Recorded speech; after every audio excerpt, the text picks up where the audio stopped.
Howdy, Immortalium here. Today I'm reviewing Dragon Quest, Journey of the Cursed King. Now, before I even start reviewing this, I best describe what Dragon Quest is, because I'm not sure how many of you have experience with it, and if you do have experience with it, I'd love to hear your comments on your experience with this franchise. But I'll just give you a kind of a quick rundown. First of all, I'm not sure how many of you are aware of this, but Square Enix used to be two separate companies, Squaresoft and Enix. They competed with each other. They were basically rivals. Squaresoft had Final Fantasy, and Enix had Dragon Quest. Now, as you probably do know, Final Fantasy is the most popular worldwide, but in Japan, Dragon Quest is king. Basically, this really shows how popular this franchise is. You see this little fellow over here?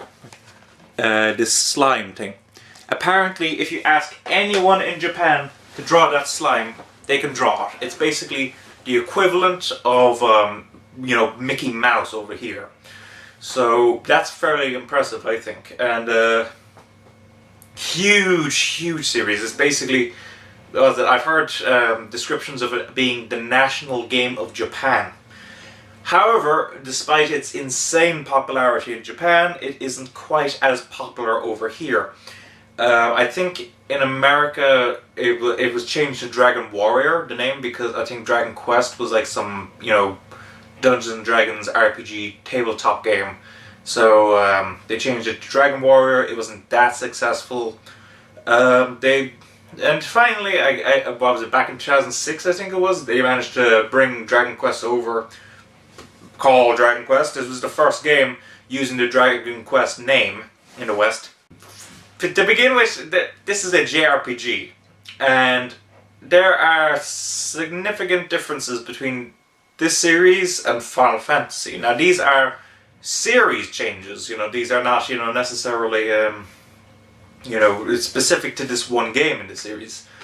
And my overall opinion, I'll just throw this, out in the air right now, is, did I enjoy this game? Yes, I did. I enjoyed it a lot.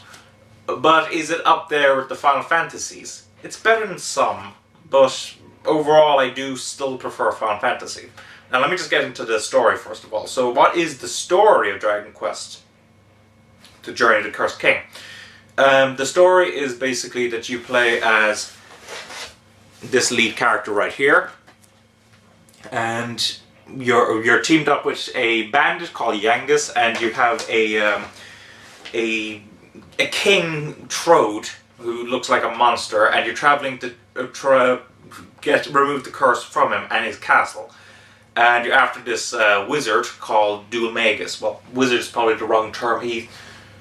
Magician. But even then, he was a jester beforehand. He got his hands on a scepter from King Trode's castle and caused a curse to happen. And now Dual Magus is, off, causing trouble, and you're after him trying to remove the curse and bring him to justice. And the plot progresses from there. I will have to say that in terms of plot, this game isn't bad, but it's way more simple than in other JRPGs. There's very few subplots. Basically, you're following the main cast of characters the whole time, and overall, it kind of reminds me of the first Final Fantasy game, because basically you travel from location to location, out chasing after a villain. You're trying to, prevent a seal from being broken, and you're summoning like the helps of these of these beings. So it's kind of much more classic JRPG story, is what I will say. And while many people will probably like that, for that simple, we're the heroes, they're the villains, it's very easy, and we gotta, just get some help to defeat them. So I wouldn't recommend this necessarily for its story, but the story does serve its purpose. It's not a bad story, it's just very simple. Characters-wise, your main cast of characters would be, well, you're the lead character. First of all, let's start with the lead characters. That's who you play as, a guardsman, you could say. He served in King Trodane's, not King Trodane, King Trode's guards at Trodane Castle.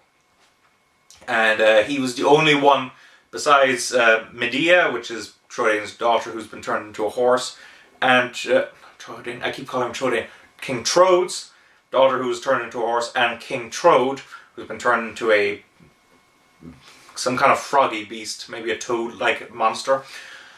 He's the only one who hasn't been affected.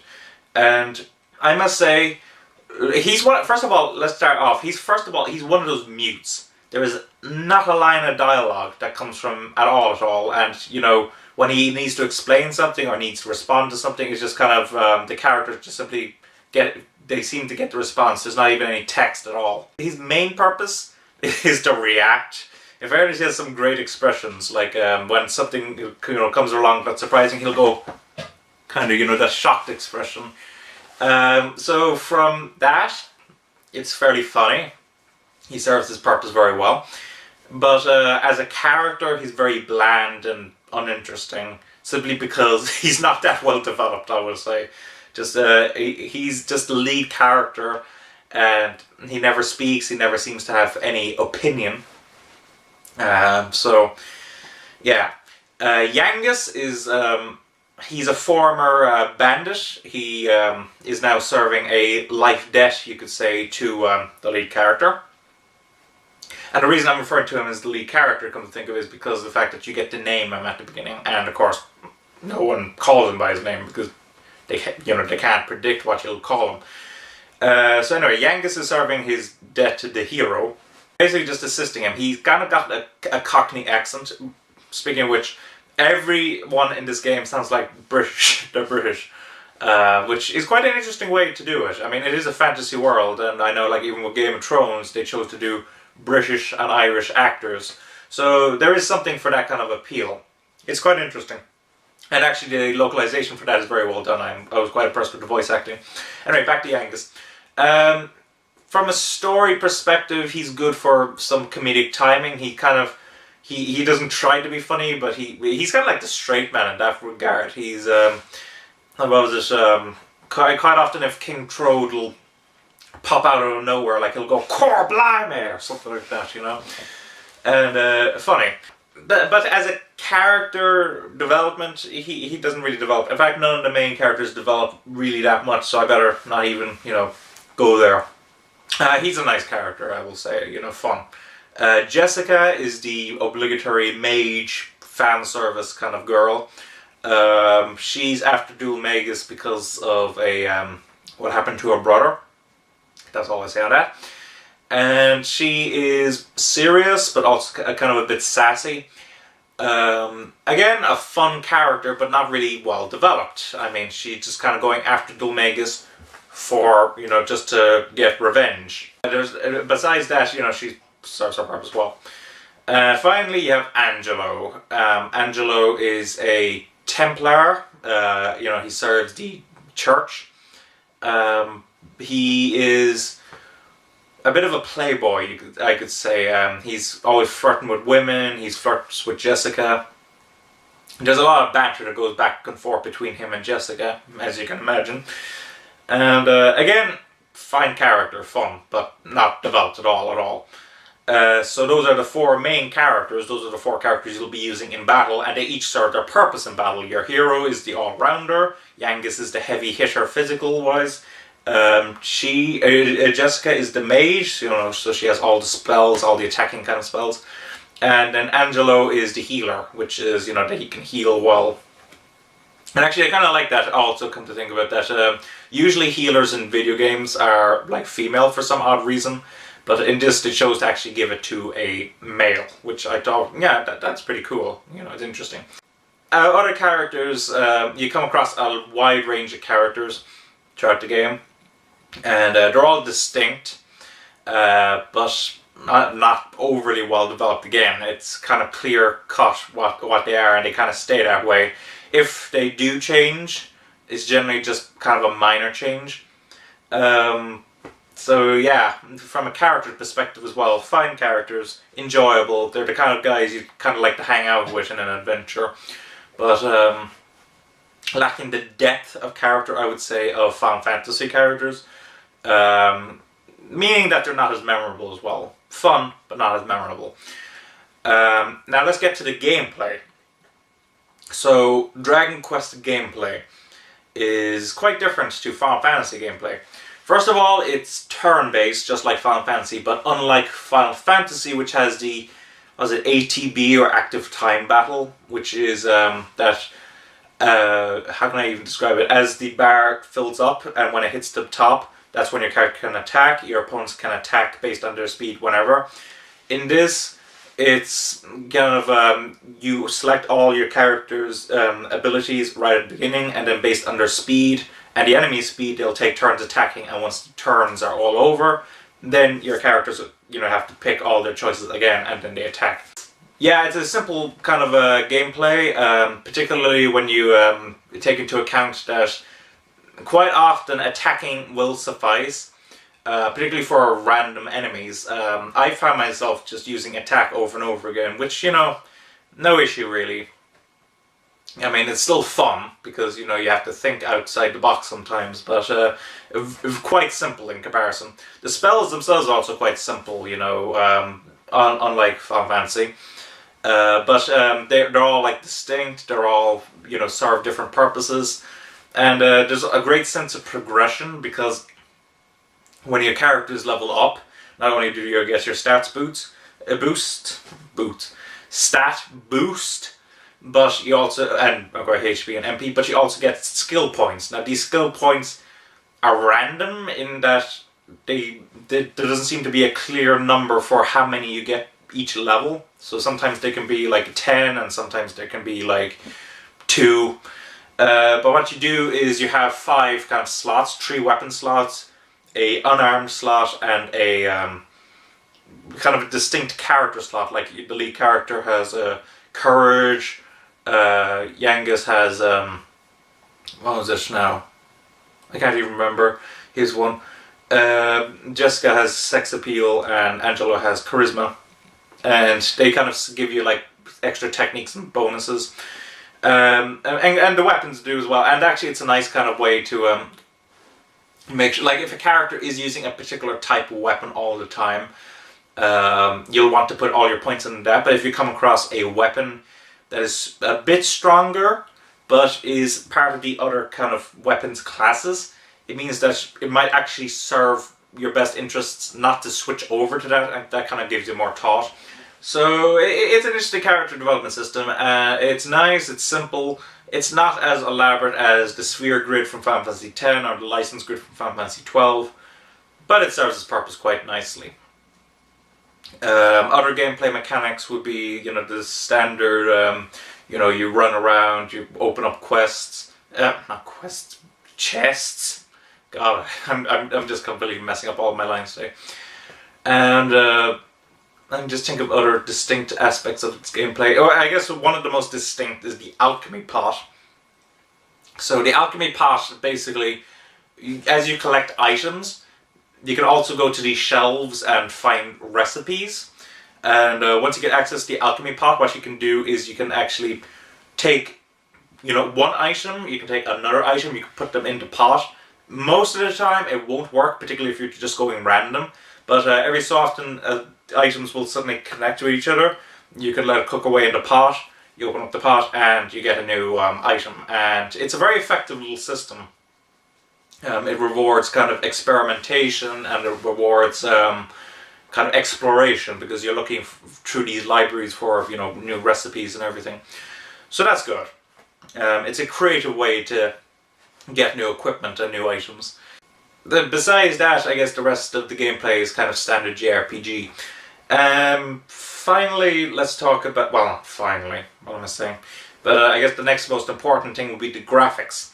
So, first of all, if you've been looking at, if you've seen the cover to this, or to any Dragon Quest game, you're going to notice a little bit of a similarity artistically to another popular franchise beginning with Dragon. And the reason for that is Akira Toriyama, the guy who created Dragon Ball and Dr. Slump and all those series. He is the main character designer as well as the main monster designer for all the Dragon Quest games. So definitely all of the characters look very Dragon Ball, I will say that. And it's a very pleasant looking game. It uses cel shaded graphics to kind of give it a more anime-esque, cartoony look. Speaking of which, just before I go on with the graphics, this game doesn't take itself too seriously when it comes to enemies. I mean, quite like what was it? I remember when I started up this game, and I was in like an hour or two, and I noticed that one of the enemies I had to fight was a dancing fox. It was just the most ridiculous thing.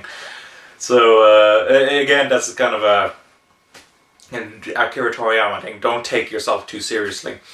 I don't think he had any involvement with the story though. Anyway. So from a graphical point of view, it uses cel shading, it looks very pleasant.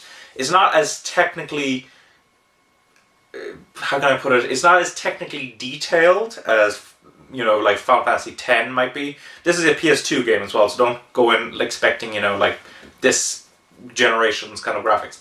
But this doesn't have the level of detail present in Final Fantasy X, but it has cel-shaded graphics and they're done very well. It has great looking monster designs, it has great looking character designs. Overall, it's a very pleasant looking game. Even if it isn't as technically complex as Final Fantasy games. Sorry if I keep, you know, comparing this to Final Fantasy. It's the easiest JRPG, you know, series to compare this to. The music itself is also very good. It's kind of got that classic fantasy feel. Not anything out there, it's not anything unexpected, you know, from a score-wise. But it's something that's always pleasant, particularly since you're hearing the same music over and over again. It's always nice that you kind of go, oh yeah, this is relaxing, this is nice. So, you know, when it's supposed to be epic, it feels epic. When it feels sad, it feels sad, etc., etc. Besides that, is there anything else? The other thing I guess to point out is, unlike Final Fantasy, there isn't too many side quests in this game. There are some. Perhaps the best side quest that I came across was something called the Monster Arena.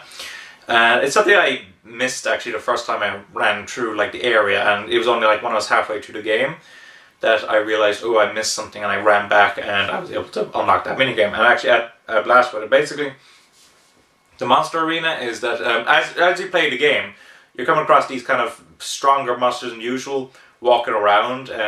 When you defeat them, you get monster coins, which you can sell for money. But once you unlock the Monster Arena, when you defeat these monsters, you can actually get them to join your team. You make a team of 3 monsters, and then it goes kind of random then. When I say random, I mean when you press fight, each monster will just make its own decisions. You don't get to choose the commands for them, which is annoying, but also gives you kind of a tactical edge. You gotta kind of figure out how these monsters supplement each other. And it's actually a really fun system. And you fight up ranks and you get new equipment and everything. Other side quests, there's the standard kind of casino areas where you have your the bingo and you have your slot machines and all that. I didn't really do much there. I don't really like games of chance. Which I guess is ironic because in JRPGs there's tons of stats going on in the background, but I guess I'm in control of that, whereas with a game of bingo it's very random, so, or roulette or anything, so I wasn't there at the casino too much. Some people would love it, and also there's some really good equipment as far as I could see at the casino, but it just wasn't, I'm not a big fan of the casinos, even in stuff like Pokemon or something like that. I'm not a fan of the casino areas. Besides that, yeah, I don't think there really is too many other side quests. Basically, it's main story, and then you have those kind of mini-games-esque, and that's it for side quest. So, overall, is this a fun game? Yes, definitely, and I got my value out of it, no issue. 75 hours of game time I put in, and you could easily spend more if you wanted to complete the Monster Arena, which I didn't. If you want to put a lot more time into the casino, if you want to explore every nook and cranny, I did take my time to explore areas, and you know, I put a significant amount of time into the monster arena. Overall, I got a lot of value out of this, and it is a fun game. So I just wouldn't rank it higher than Final Fantasy. It's just, that's just my opinion. There's people who prefer this series over Final Fantasy, and I can understand why. So, you know, it doesn't matter. To each their own.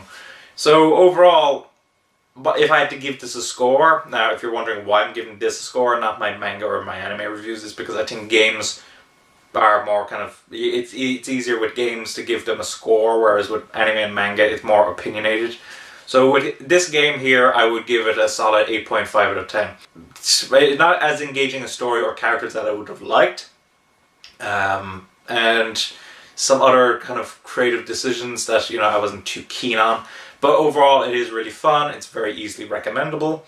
So yeah, that's my opinion. So thanks for watching. Don't forget to comment, rate, subscribe, and bye-bye.